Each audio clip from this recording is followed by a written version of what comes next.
This is Chatterboxing. I'm Sean, and I'm going to talk about what's next for Kell Brook following his defeat to Gennady Golovkin. Well, first of all, I think it's safe to say that he's not going back to middleweight, at least not in the near future. I think that was kind of, a step too far for him at this stage. I think the most natural weight for him, the weight where he probably performed the best, would be light middleweight, 154. Um, Quite a few options for him there. But he also does still have the IBF welterweight title.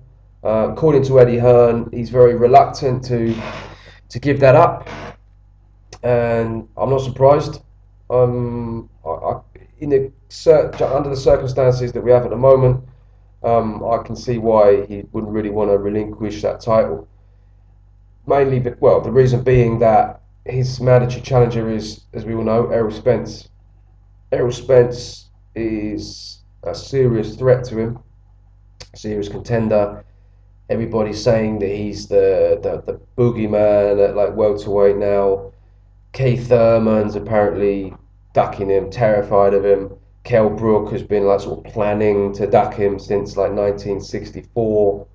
Um, Sean Porter doesn't want to fight him. You know, that's the kind of the style. Um, so Errol Spence is definitely a legitimate threat. Um, if it was someone like Jojo Dan or Kevin Bizier, then I think he could just say, "Yeah, all right, I'll just give up my title, go up to light middleweight, and no one will bat an eyelid." But because it's Errol Spence, because a lot of people think that he would beat Kell Brook, I think as a proud man, that would kind of it wouldn't really sit well with him.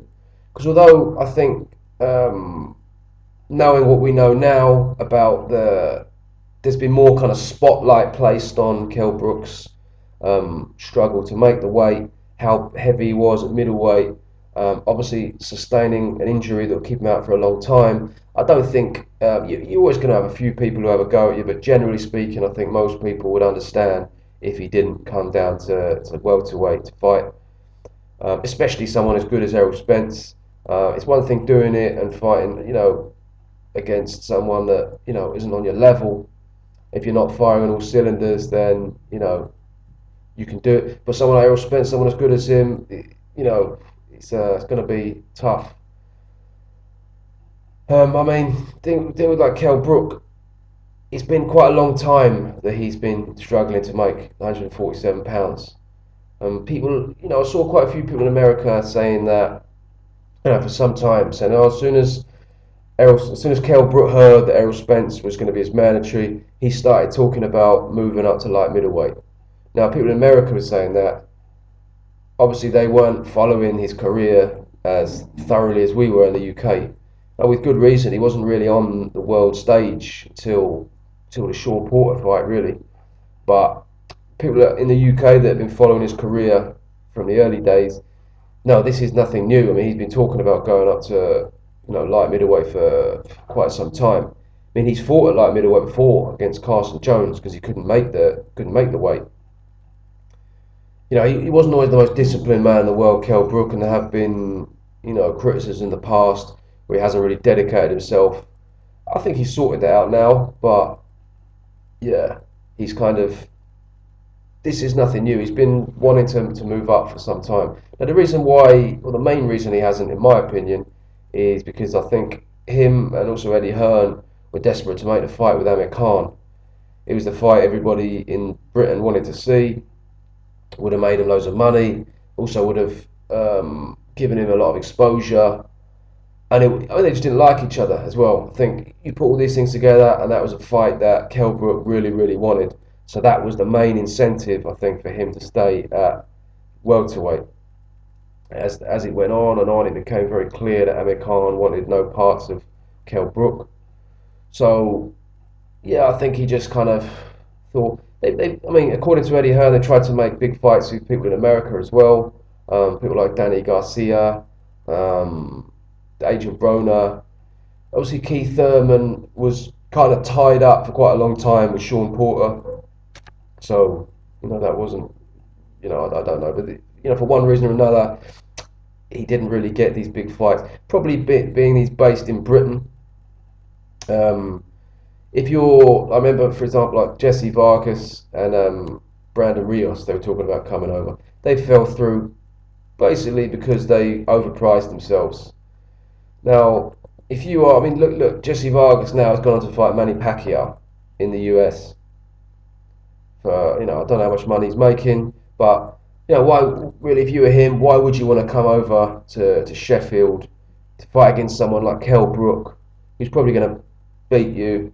It's in front of a very, like, hostile, intimidating crowd, um, for less money, or even if it's the same money as you can fight Manny Pacquiao in America, where you're from, or Brandon Rios. You're Brandon Rios. Brandon Rios realistically going to beat Kell Brook? I mean, he would. I mean, in my opinion, he would have just got battered. He's going to come over, and if he can earn the same money to fight against Timothy Bradley in America, what would you take? Do you know what I mean? So I think that Kell Brook, obviously being in Britain, had a bit of a, it was difficult for him to make the fight. But it's a shame, really, that he wasn't signed with Al Heyman, based in America. Then maybe it would have been easier. But anyway, that's done now. We are where we are. So Errol Spence, yeah, I definitely think that he wants to make the, well, he kind of doesn't want to give up the fight to avoid it, to give up the belt to avoid the fight with Errol Spence, because a lot of people picking him. It's just kind of bad timing, in my opinion, because Errol Spence is coming out now when it's literally he's struggled for so long and he's really wanting to get out of this division. But now it's like, if I do that now, it looks like I've just avoided Errol Spence. So yeah, that is for me very unfortunate, especially when you think like he's fought other managers like Kevin Bizier, Jojo Dan. But that was different. I mean, that was like, first of all, it was at a time when he didn't have the options. And more importantly, this was in the past. This is like, what, I don't know how long it was ago, like Jojo Dan maybe a couple of years ago. Kevin Bizier, I don't know, a year ago maybe. So obviously every year you get older, he's like 30 now. It gets more and more difficult. So you have to take that into consideration as well. Anything that happens in the past was easier to do. So anyway, like, yeah, Errol Spence, if you, personally, I would love to see that fight. I think that would be a great fight. Ideally, I would like to see it at 154 pounds. I think Errol Spence could make that weight easily. That would be but then you really would see definitely see the best of Kell Brook. Errol Spence is obviously under no obligation to do that. He's the mandatory challenger from 147. He's worked his way out. He's fought everybody that has wanted to fight him. I mean, let's be honest. He's been ducked by quite a few people. I think for the Bundu fight, he was turned down by, I think, Lamont Peterson, the Australian bloke. To be honest, I don't remember the name, but like pretty much all of the rest of the contenders didn't want to fight him. So it's no joke. He is being avoided by some people. Whether he's being avoided by Keith Thurman and Kell Brook is another question. But he has been. People have turned down fights with Errol Spence. He's obviously a threat. Me personally, I think he's probably him and Kell Brook are the two best. Thurman's up there as well, but I don't think Thurman is on the level of those two, in my opinion. So I think that Kell Brook, Errol Spence would be a great fight, and I would love to see it. I'm a massive fan of Kell Brook. I've been supportive of him all his career, but I am, becoming a massive fan of Errol Spence as well. I like his style, I like the way he carries himself. He's yeah, I like what I like about him.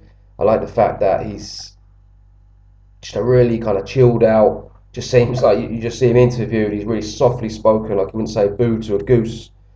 Gets into the ring, time to go to war just turns into a bad man and just yeah. I like that style. I like that. I like him. There's nothing to dislike about him, in my opinion. The only thing that's kind of got up my nose a little bit about him is the kind of people not hyping him, but just kind of saying, "Oh, like Kell Brook's gonna duck him," and all this kind of. That's kind of yeah, annoyed me a little bit. But that's not his fault. I mean, he's to me, he seems like a class act outside the ring, and then when he gets in there, he does the business. Also, he's got a very good attitude as well. Like you hear from a long time ago, he'd go in there sparring with like Mayweather, Broner, and he's not in awe of these people. Even back then, he just sort of go in there, um, you know, he's not sort of going, oh, Mr. Mayweather, where would you like to hit me today? Do you know what I mean? Just go in there, just take it to him. As a young kid, just doesn't give a fuck. Do you know what I mean? I like that. I like that style. So Errol Spence, yeah, definitely got a lot of respect for him, and I would like to see the fight. I just, I just don't know if it's a good idea for Kell Brook. I just think after being after struggling for so long to make the weight, and then basically being out for a long time, getting as heavy as he did, I don't know. To me, it just seems like a recipe for disaster, especially against someone that good. But when you're talking about like a pretty much a 50-50 fight, for you to just kind of go down there and just, if you're not going to be firing all cylinders, then I don't know. You think of people like who go up in weight and then they come back down. It generally doesn't really do them any good. So I don't know. If it happens, it happens, and I'd like to see it. I'm not sure if it will, and I don't think it would be the best move for him. What I think will happen, what I think should happen, I think Errol Spence soon will be at 154 pounds anyway, and then make the fight. That's what I'd like to see, but we'll see. Other options potentially, like right now, we're talking about Canelo. Canelo on HBO. I think he's injured as well, isn't he? So that would be, I don't know when he's supposed to be coming back. Um, that's a good fight. I'd personally like to see him have a bit of a tune up before he goes straight in there. Um, After losing to Golovkin, then going, because it would be in America, obviously Canelo's a much bigger draw. It would probably be, they'd probably do it in like Texas or, maybe Las Vegas. I don't know, but he would be obviously travelling over to America. I would like to see him have, yeah, tune-up fight, get him adjusted to that weight, and then go in there and fight Canelo. And then I'll give him a good chance of winning. But I don't want to see him do that in the next fight. Um, Liam Smith. Liam Smith, I'm not sure how easy that would be to make.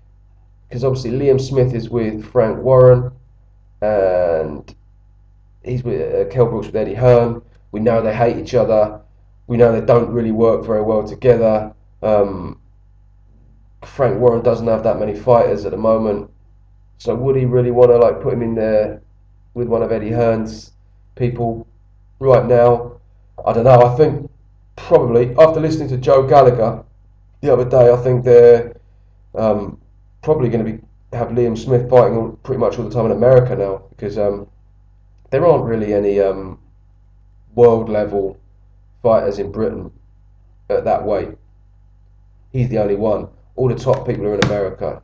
You've got the Charlo brothers, Andrade, Lara, your man, I don't J Rock. I don't even know his name, but he's like one of the kind of top people. Austin Trout, Canelo's already fought him, but that division is pretty much all based in America. Now Liam Smith has now just fought a big fight on HBO. Gave a good account of himself. Came to fight, made it, impressed quite a few people. And seeing as they don't seem to be fighting each other that lot, um, Liam Smith probably could have quite a few opportunities to fight against them. So I think probably that's the route they will take. So in terms of if that fight did happen, I think that would be a tough fight for Kell Brook, to be honest. I'd probably favour him to win, but Liam Smith is a pressure fighter. We've seen Kell Brook struggle before with pressure fighters. I mean, Carson Jones, the first one, wasn't his best performance. Sean Porter, he won, but it was a tough fight for him. Gennady Golovkin, we saw what happened there. So Liam Smith, it would not be an easy fight for Kell Brook, and he's tough. He took some big punches off Canelo. Um, yeah, he'd be very game. He'd definitely be coming to win. He went out to Texas to fight against Canelo, like in front of 60,000 Mexicans. So he's not gonna be worried about fighting Kell Brook in the UK, and he's gonna have more experience now, more confidence. So that for me, I mean, I'd pick Kell Brook, but that would be a tough fight. I would like to see that actually. But yeah, three options off the top of my head that he could go for. Um, yeah, so whatever he does, I support it. Um, Errol Spence fight, that would be a really good fight. I just, in an ideal world, he can get down to that weight and still fight well, still be, and that then we got a real serious fight on our hands. Um, yeah, fair play to. I like the fact that Errol Spence wants to kind of win his title from a legitimate champion as well. I like the he's kind of pushing to make that fight happen. 'Cause some people would be kind of thinking, oh, okay, he's going to vacate. I can fight against, some contender. But no, he wants to win it from Kell Brook. I think Kell Brook wants to defend it against him. So yeah, if that does happen, then we've got a serious fight on our hands. But yeah, I mean, if anyone can think of any other options for Kell Brook, any like possible kind of tune-up fights, any one that he could be in with, then yeah, let me know because I can't really think of any obvious options apart from them. But I'd be interested to hear if people have got any other ideas. So yeah, thank you very much for watching.